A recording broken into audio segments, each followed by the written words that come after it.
This is stuff you like, you can call me Ursa, and The Mummy was a good movie that sparked a really poor franchise, and I'm determined to find out why.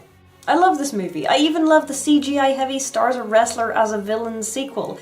But even my brother, who loves crap action movies, hated the third one. But why does The Mummy fail as a franchise? Well, there are two kinds of franchises, and it falls into category 2, which is the more difficult one to make good. Category 1 of franchises are franchises that set out from the beginning to tell a complete story. Harry Potter, Twilight, Lord of the Rings, Star Wars. It is probably also not a coincidence that most of these were originally book series. We like our familiarity, thank you very much. The second kind of franchise, and The Mummy falls into this group, is one where there was a movie which was really awesome and told a complete story and was very popular, and the makers decided to cash in with a couple of sequels. But mostly second category franchise films never quite capture the magic of the original. And that can be for lots of reasons, like studio interference or budgetary constraints or time constraints or inability to get the actors back. But when writing a category 2 sequel, you seem to set yourself up for a fail almost by default. Why? Well, two things. And the first is that you're quite likely to make a bad movie. Just probability-wise. I mean, sometimes you get all of the wrong people together, but the stars align and everything comes together perfectly and it's fabulous. And other times, despite having all of the right ingredients, that damn cake just won't rise. And so it is with sequels, and movies in general. And second, what happens in the sequel is generally more of the same thing that happened in the original. And while that's perceived as low risk, it also has the side effect of not being very, well, interesting. Because we've been here before, we've seen this story, we know how it goes. That's not to say that they didn't try and at least partially succeed with the first sequel, but for now let's stick to The Mummy.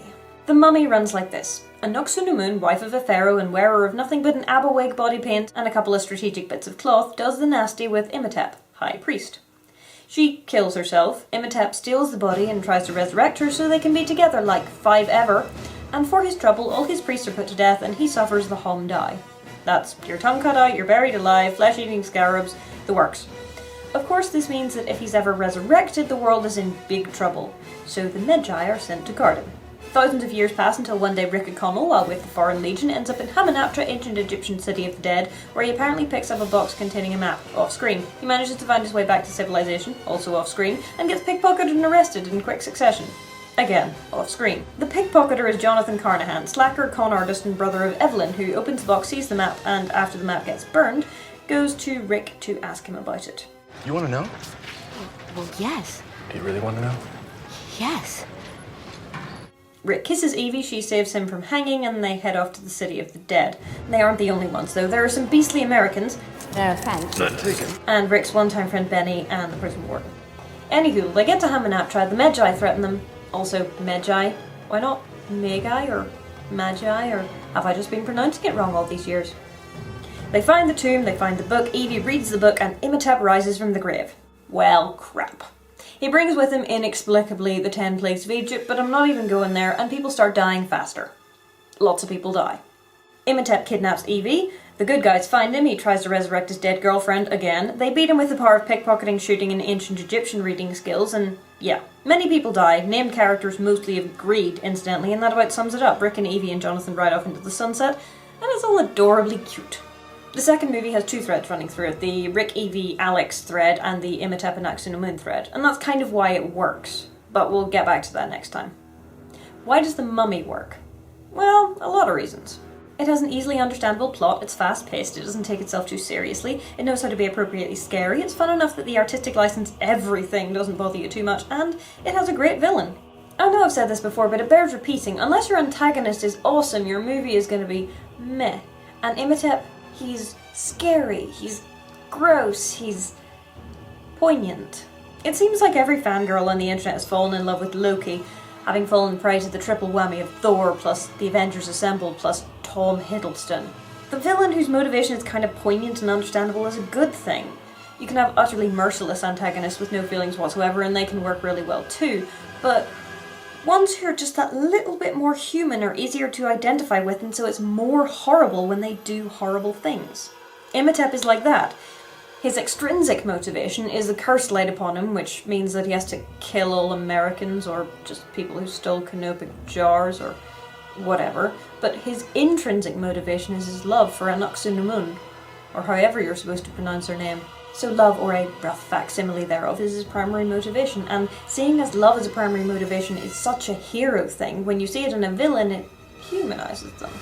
It's not so easy to dismiss or dehumanize someone when they're subject to the same fears and desires as you, even if they do have the God of the Israelites-based superpowers. Look, I know I said I wasn't going to talk about this, but honestly...